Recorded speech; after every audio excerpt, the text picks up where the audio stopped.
Merci. Voilà, comme déjà évoqué, j'aimerais vous présenter les procédés d'injection appliqués dans la construction de tunnels.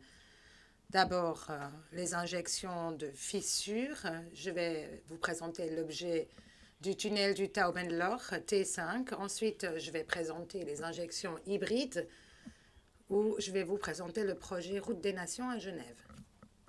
Es gibt viele Injektionen. Il existe différents types d'injections. Ce sont des mesures de construction classiques dans des constructions de tunnels ou des constructions souterraines. Les objectifs peuvent varier, les domaines d'application ne peuvent pas toujours être comparés selon la situation.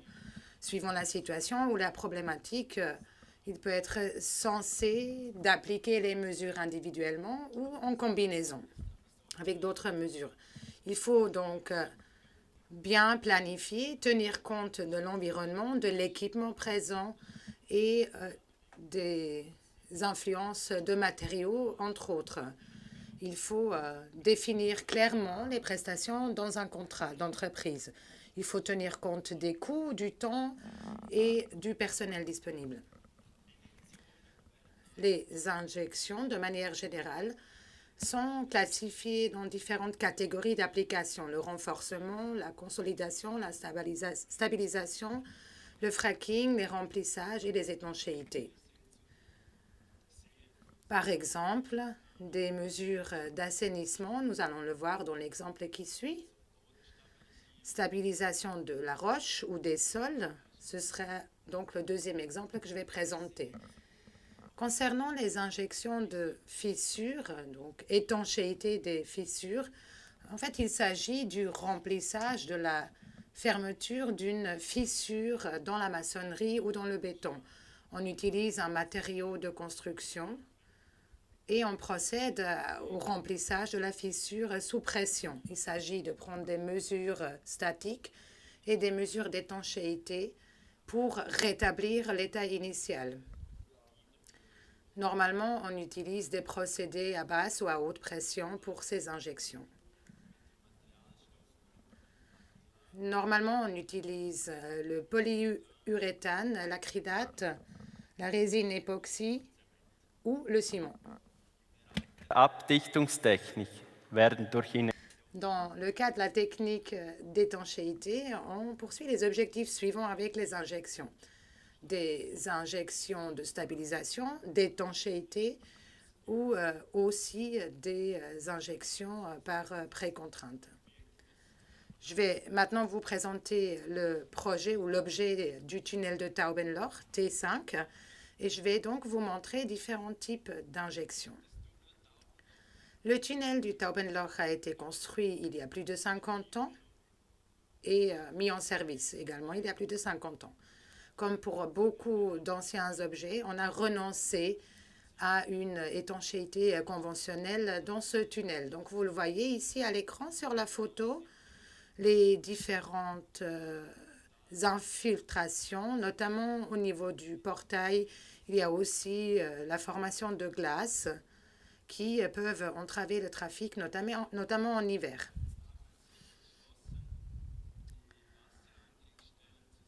Afin d'assainir ces infiltrations d'eau, on a donc décidé en 2019 de procéder à un assainissement total de ce tunnel.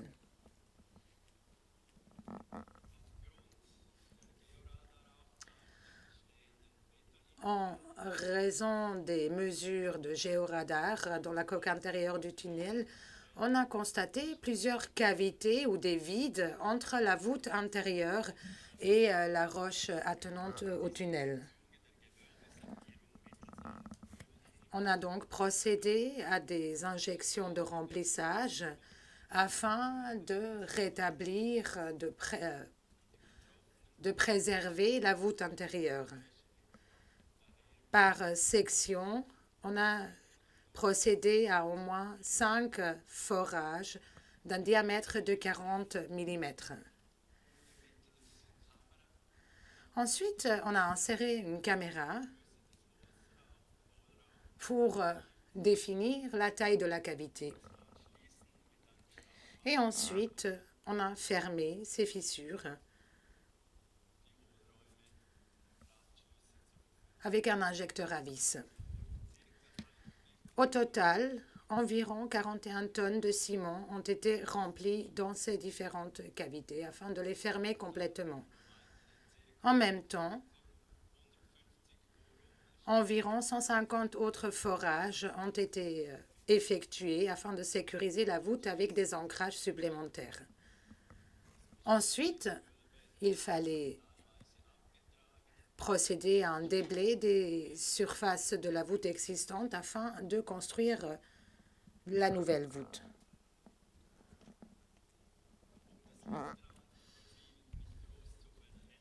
Pour ne pas trop modifier le profil initial, la voûte intérieure a été maintenue à un niveau relativement étroit. On a utilisé le béton du fibrociment à haute performance pour y parvenir. Ce fibrociment BHP permettait donc de réaliser cette voûte intérieure que vous voyez ici en rouge sur l'esquisse.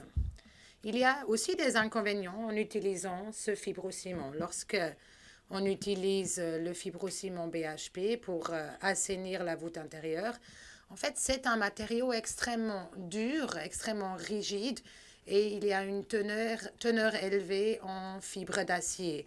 Vous voyez cela sur la photo en haut à droite, donc la quantité de fibres d'acier dans ce béton.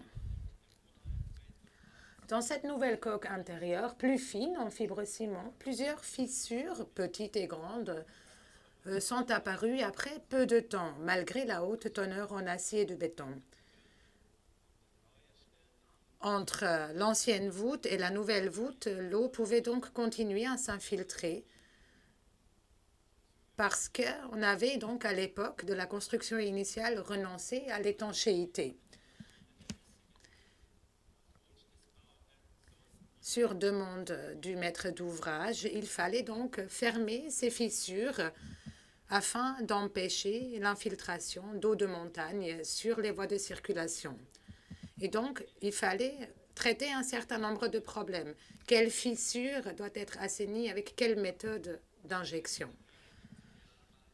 La quantité estimée des fissures à traiter était donc de fissures de 0,3 mm, des fissures plus petites que 0,3 mm sur 60 mètres, par exemple.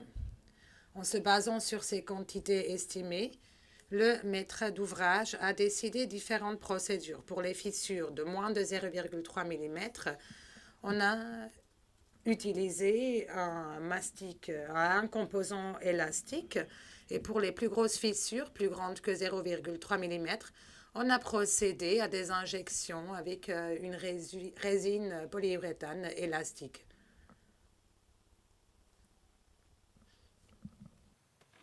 Da sieht man die Variante 1. Ici, vous voyez la première variante pour les petites fissures de moins de 0,3 mm. Donc, il fallait d'abord procéder à un fraisage pour pouvoir utiliser ou injecter le matériau dans la fissure. Et afin de maintenir l'élasticité de l'assainissement, au début de la coupe de ce béton extrêmement rigide, on a inséré un cordon.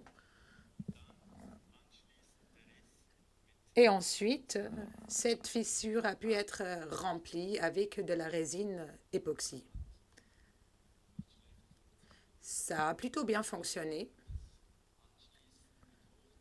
Ensuite, on a procédé à des tests. On a fait un nettoyage de haute pression pour voir si le matériau résistait aux futurs travaux de revêtement ou de nettoyage de tunnels. La deuxième variante, ici, injection avec une résine polyuréthane élastique. Ici, l'exécution des assainissements de fissures était relativement complexe. Il y avait de grandes surfaces. Il fallait préponcer les surfaces Et ensuite, les ouvriers ont dû porter un équipement de protection supplémentaire parce que les fibres étaient extrêmement agressives et parfois les ouvriers, le soir, en fin de travail, ressemblaient à des hérissons. Comme vous le voyez sur l'image, les embouts d'injection ont été collés à une distance de 25 à 30 cm sur les fissures avec de la colle résine époxy à 2 composants. Ensuite, on a étanchéifié le tout et on a utilisé une pompe à injection depuis le bas pour injecter le matériau. Et nous avions espéré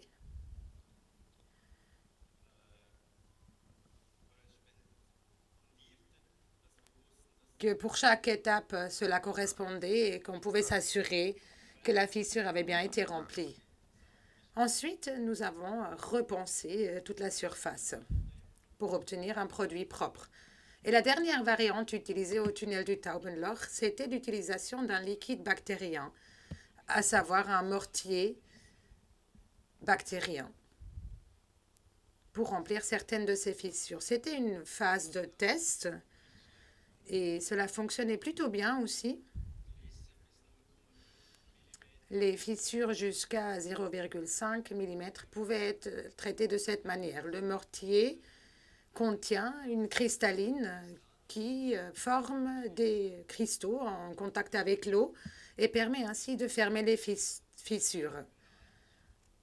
Ce liquide, ce mortier, peut uniquement être appliqué dans les domaines où le matériau peut travailler lui-même et qui ne nécessite pas d'enduit ou de revêtement supplémentaire sur le tunnel. Sinon, pour d'éventuelles nouvelles infiltrations d'eau, cette réaction ne pourrait pas se produire puisqu'il y a besoin de ce contact avec l'eau. Ça, c'était donc le projet Taubenloch. Et maintenant, j'aimerais rapidement vous présenter les injections hybrides utilisées au projet Route des Nations à Genève. Il s'agit ici d'une combinaison entre un coulis de ciment et une résine en polyuréthane.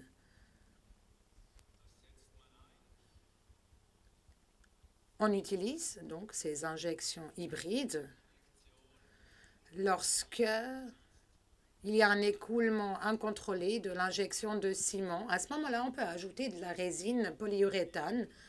Cela coûtera toujours moins cher que d'utiliser une injection résine conventionnelle. On peut ainsi éviter l'écoulement du ciment. Voici la technique de mélange et les appareils nécessaires. Vous voyez la première pompe, donc c'est pour le coulis de ciment, c'est la partie principale en quelque sorte. Et la deuxième pompe sert à ajouter la résine polyuréthane à 2 composants.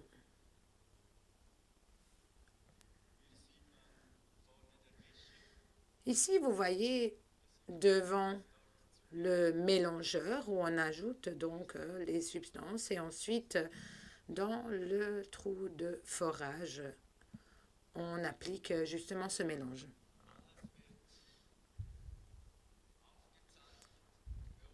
Évidemment, le tout est surveillé, enregistré, on mesure le débit, entre autres.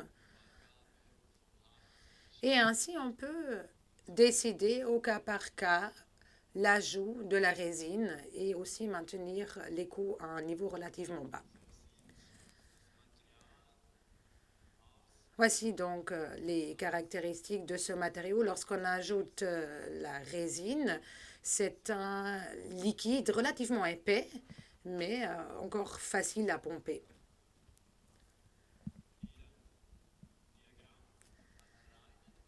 Voici donc le diagramme d'une injection à base de ciment.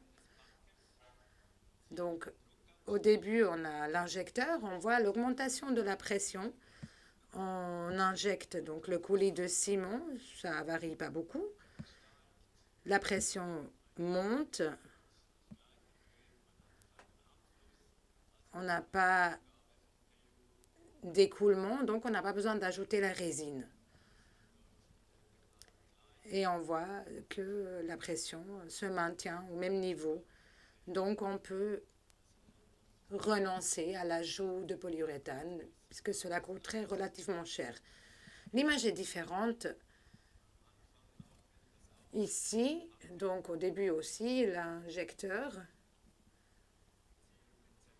on injecte le ciment.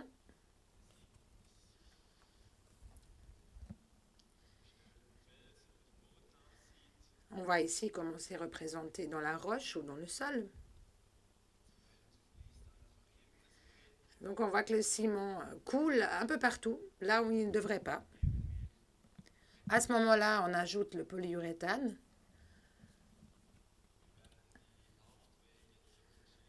Et on peut ainsi fermer les différentes voies et puis poursuivre avec les injections à base de ciment. Et ainsi, on obtient le résultat souhaité.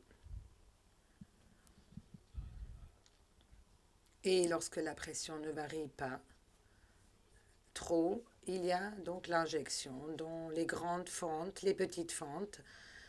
Pour les petites fentes, on peut les fermer proprement avec le ciment. Et puis, le ciment renforcé avec PU permet de mieux commander les petites injections. Ici, l'exemple du chantier Route des Nations. Peu de couverture, le tunnel était presque complètement au niveau de la nappe phréatique. On a dû procéder à un rabattement de la nappe. Et ensuite, on a utilisé donc les injections hybrides pour compacter le sol. On a donc utilisé ce genre d'injecteurs ici. Donc d'abord, il fallait les remplir jusqu'à la rupture. Ensuite, on a pu injecter directement le matériau à l'endroit où il fallait. Voici la distance des injecteurs. Donc, c'est vraiment conformément au profil géologique pour vraiment atteindre les zones désirées, les zones où il y avait des fentes ou des problèmes de stabilité. Et donc, préparer le terrain de sorte à pouvoir exécuter de manière sûre ce tunnel. Alors, pourquoi des injections hybrides? Eh bien, parce qu'elles permettent une grande flexibilité dans la conception de l'injection. On peut commander de manière très variable l'injection. Il y a une adaptation automatique aux propriétés pendant l'injection. Donc, on ne doit pas définir au début de l'injection les différentes propriétés ou une formule. On peut l'adapter en cours de projet. On peut limiter le procédé d'injection aux endroits nécessaires. L'étanchement et la consolidation se font en un seul processus. Le polyuréthane permet une très bonne étanchéité et il y a une bonne application dans la roche, mais aussi dans le sol, comme nous l'avons vu à l'exemple du projet Route des Nations. Voilà, je vous remercie de votre attention. N'hésitez pas à me poser des questions. Si vous désirez de plus amples renseignements, vous trouverez toutes les informations sur le site web de Rennesco. Merci beaucoup.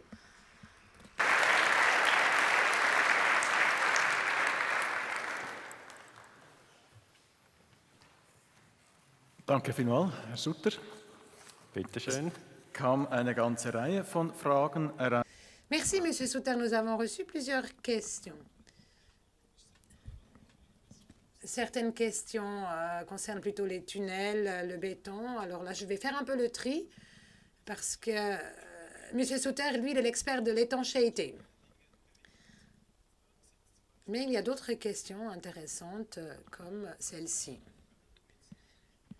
Est-ce qu'avec des injections hybrides, on peut aussi protéger des sondes géothermiques contre la pression, par exemple. Oui, c'est possible. Nous l'avons fait dans le projet RITOM. Nous avions d'énormes infiltrations jusqu'à 167 litres par seconde qu'il fallait donc fermer immédiatement pour avoir des meilleures conditions de préparation des travaux. Et ça a très très bien fonctionné avec les injections hybrides, avec le ciment pur. En fait, ce serait lessivé directement et donc la concentration du polyuréthane était évidemment plus élevée que dans le projet Route des Nations, mais ça a très très bien fonctionné. Il fallait simplement ajouter plus de polyuréthane, ce qui a évidemment aussi augmenté les coûts pour ce genre d'injection. Une question de compréhension par rapport au projet Route des Nations. Quelle était Est-ce que c'était de la roche ou est-ce que c'était du gravier? Quel était le type de terrain? C'était mélangé. Il y avait des couches très variées. C'était assez intéressant en fait.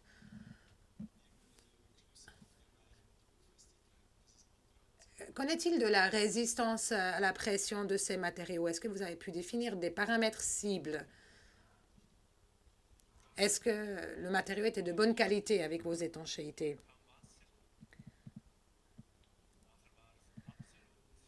Alors le résultat était le suivant. Avant, il y avait des infiltrations d'eau et après, c'était complètement à sec.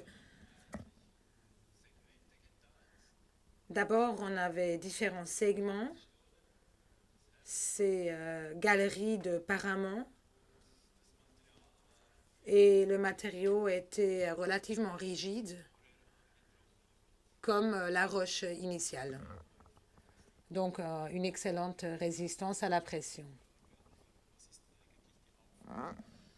Et quelle est la tâche de ces bactéries dans votre mortier bactérien?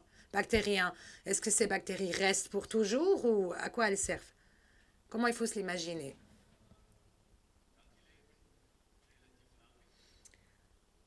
Oui, elles vivent pendant relativement longtemps, très longtemps, j'espère. Lorsqu'il y a de l'air ou de l'eau, justement, il y a une interaction avec le béton existant, il y a une formation de cristaux et qui vont donc fermer la fissure existante et garantir une bonne étanchéité. Lorsqu'il y a une nouvelle infiltration d'eau, eh bien, le processus de cristallisation se relance et permet de fermer directement la fissure.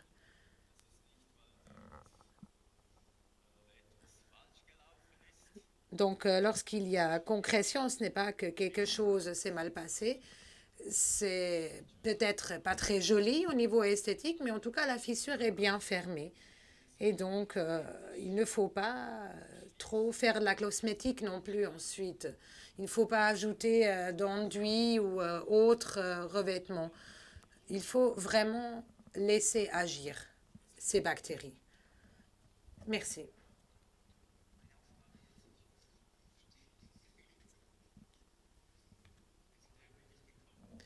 Voilà, moi je suis venue pour le chocolat. Oui, merci, merci. Une boîte pour vous, une boîte pour Monsieur Streuli, qui n'a pas mérité parce qu'il n'est pas là, mais je vais lui donner quand même. Alors, il y a aussi eu des questions par rapport au projet. Donc, il y a un vif intérêt pour votre technologie, le fibrociment BHP. Quelle est la teneur en fibre? Comment exécuter une voûte sans fissure? Évidemment, ça aurait été l'objectif de ce projet d'avoir aucune fissure, mais c'était un projet pilote parmi différents projets pilotes. Et donc, il y a beaucoup de tests. Là, malheureusement, ça n'a pas trop fonctionné. Mais nous avons prévu de lancer un projet de recherche pour mieux comprendre pourquoi ces fissures se sont produites à la base. Donc, ce n'est pas que l'OFRO qui s'y intéresse, mais aussi beaucoup d'autres experts qui ont travaillé sur ce terme. Donc, vous avez répondu au problème, vous avez pu injecter dans ces fissures. J'espère que les bactéries vont former des colonies et puis vivre pendant très longtemps. Oui, sinon on reviendra. Merci beaucoup.